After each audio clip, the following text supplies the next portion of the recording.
Hello once again, welcome back. Been having a good time with this. Today we're going to be talking about C++ data types. So while writing any program in any language, you'll need to use various variables to store various information. Variables are nothing but reserved memory locations to store values.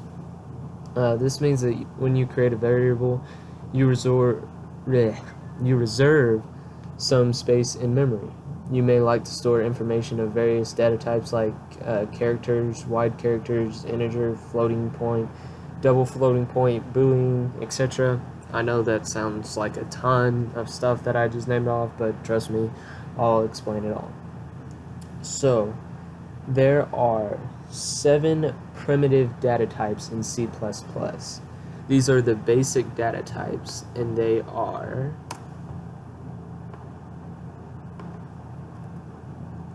as soon as I get this up. Okay, so you've got Boolean data types, and they are accessed by using the word bool.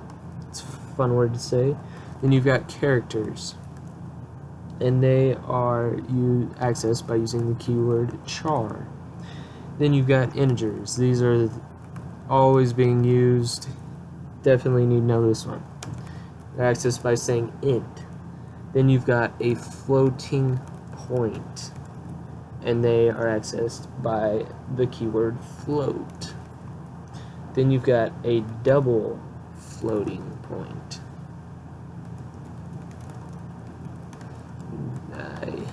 These are accessed by the keyword double.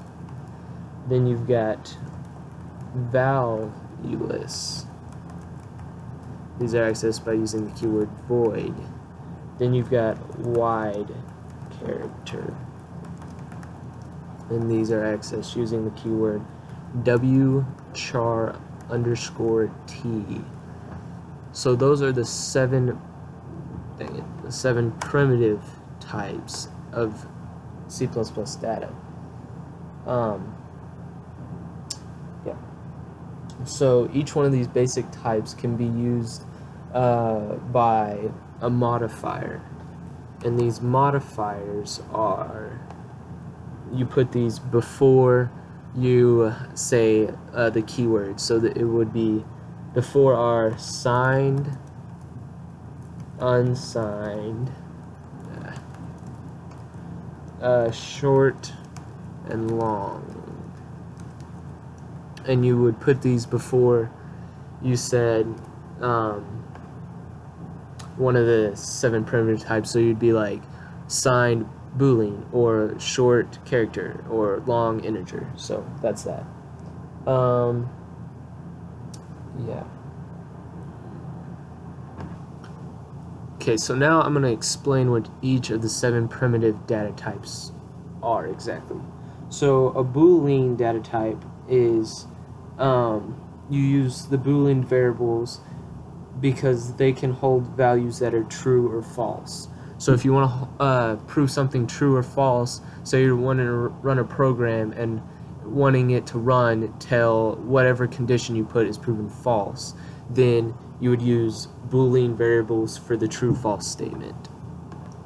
Next is a character variable, and character variables are used for storing characters. So that would be like A, B, C, D, E, F, G, the @ sign, exclamation point, any type of character. That's what the character data types are used for. Integer data types are used for storing numbers that don't have a decimal point.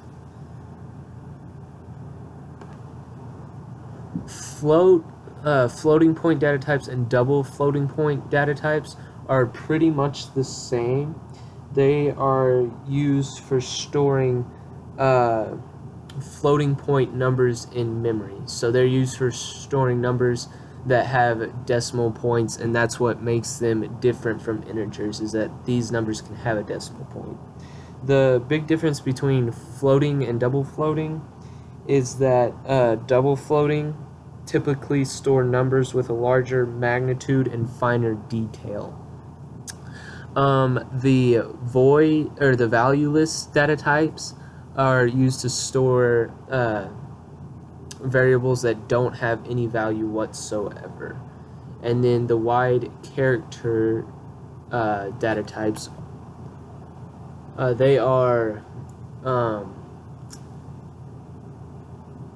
a character data type that has a size greater than the traditional character. So they're used for storing bigger characters. And now that we're speaking of storing characters, each data type takes up a different amount of space on your computer. So you can run a program that tells you how much space each different one has takes up. So it will be different for just about every computer.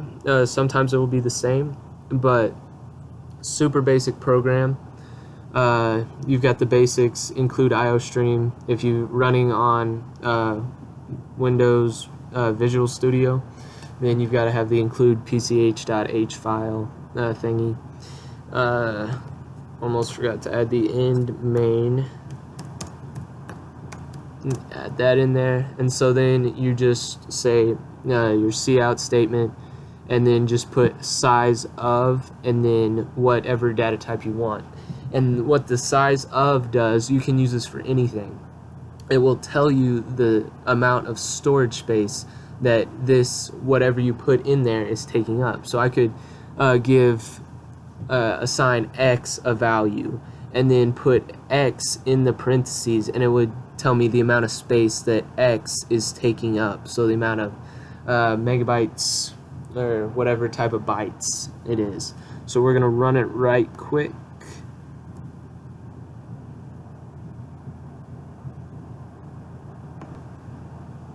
And this program will print out the size of each one, and these are in bytes.